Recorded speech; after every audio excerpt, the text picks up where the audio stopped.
Комиссия по межнациональным вопросам и интегрированию жителей Самурзакана. В исторических территориях Самурзакана проживало 92 тысячи человек. Это до развала Советского Союза, до войны, до Отечественной войны. В нынешних территориях Гальского района вернулась в 90-е годы. Эту идею поддержал Владислав Григорьевич Арзин и весь парламент, мы голосовали за это. Зафиксировано 42 тысячи. Ну, в целом 55 тысяч самурзаканцев проживает в восточной части Абхазии. Как сегодня, значит, обстоят дела? Ну, вот по Гальскому району, они в прошлом году, в декабре, провели опрос, то количество населения уменьшилось за последние 20 лет на 40%. Особенно уходит молодежь. Вот мы недавно были на мероприятии, выпускные мероприятия по ГАЛу, в этом году закончило, прошу прощения, 230 человек. Я сомневаюсь, что даже единицы останутся у нас, потому что соседняя страна имеет специальную программу, она уже связывается с молодыми людьми в период их обучения в наших школах, вот, потому что сегодня русский язык становится востребован на территории Грузии, а наши дети, значит, Самурзакана, они все русскоязычные, ну, по крайней мере, все хорошо говорят по-русски. Да. Итого мы их теряем. Какое количество молодежи примерно ушло за последние 30 лет? Молодежь до 30 лет. По разным оценкам, более 15,5 тысяч человек. Конечно, это очень большая цифра, и это не может не тревожить нас. Где мы возьмем население, которое заместит тех, кто уезжает? Но уезжают они не потому, что они очень хотят уехать, а потому что условия, которые мы создали последние годы, особенно последние 8 лет, конечно, она ставит людей в очень тяжелое положение. Значит, рождается ребенок, я это постоянно говорю, хочу еще раз обратить внимание всех присутствующих здесь, он не получает свидетельство о рождении, если его родители в руках не имеют документов, удостоверяющих их личность. Таких, к сожалению, мало. В основном люди, возможно, имеют грузинские паспорта, они не боятся его нам представить. И потому мама там или кто-то еще другой едут в ЗУГДИ и там получают свидетельство о рождении ребенка. Я считаю, эта практика для нас ужасной. Надо найти все способы, а я думаю, что мы можем это сделать. Она не требует больших финансовых затрат. Ребенок, родившийся на территории Абхазии, в частности в Самурзакане, это в первую очередь наш ребенок, и документ, удостоверяющий его личность, он должен получить. Он, мама, там, отец и так далее. Следующая проблема, и очень серьезная проблема, это проблема, как нам быть с теми, кто заканчивает школу. Мы их поддерживали, государство, министр финансов подтвердит, в детских садах.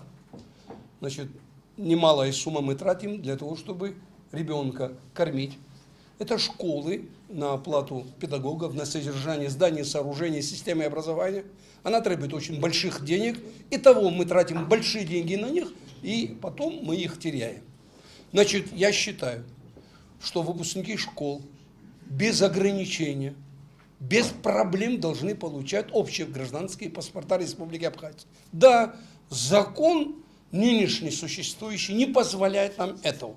Простите, пожалуйста, если закон ущербен, если закон не выполняет интересы нашего государства, значит, этот закон должен быть обязательно пересмотрен.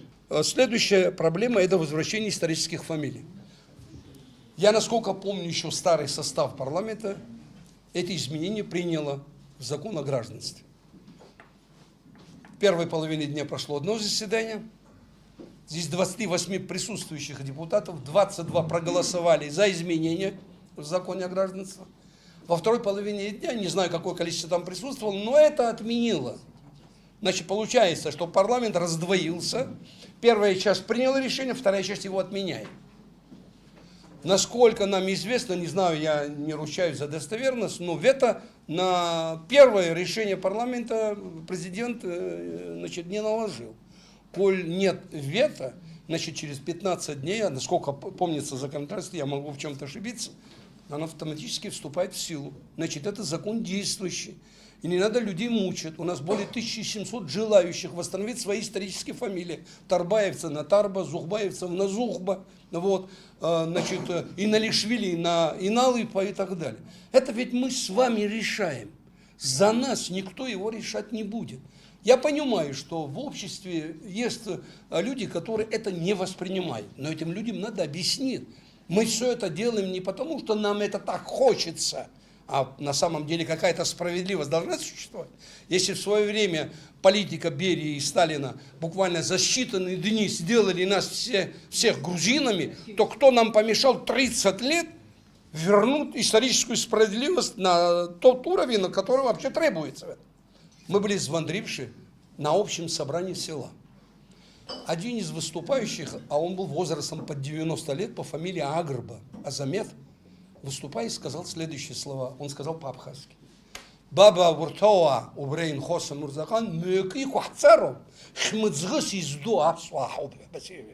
Вы представляете, у этого пожилого, очень старого человека есть это понимание. Харахоп шмыцгыс изду бабе абримюки кухцатуби. Значит, это мы с вами должны решать. Я здесь не вижу больших проблем. Теперь следующая категория. Мы, конечно, уважаемый президент, эти документы вам составим в виде, скажем, письма от Общественной палаты, она к вам поступит. Люди, которые отслужили армию, у нас самурзаканцы призвались в армию, не отслужили от звонка до звонка, и у них изъяли паспорта. Это справедливо, а среди них есть награжденные государственными наградами. Это справедливо, так можно с людьми поступать. И последнее. Есть категория людей, которые хотят записать в графе национальность Менгрел. Почему мы должны этому препятствовать? Гал, мои дорогие, это форпост. Начиная со средних веков, наши лидеры нашей страны, я опять же говорю, я не историк, но, по крайней мере, есть какие-то материалы, с которыми мне пришлось знакомиться, они всегда переселяли туда людей, чтобы укрепить этот форпост. Потому там и появились и тарбовцы, и зухбовцы, и кецбовцы, и так далее, и так далее, и так далее. Кстати, основатель города Гала – это Клабган Кецба, да, известный, который прожил 130 лет. Политика в Гальском районе до определенного времени проводилась с другим вектором. Потом это стало предметом дискуссии и предметом смены власти. Зачем будем врать, как говорится, да? Будем называть вещи своими именами. Вот если является ваша позиция, позиция Общественной палаты, если это позиция Общественной палаты, то я был бы вам признателен ее обозначить и перед президентом, и перед парламентом как позиция Общественной палаты.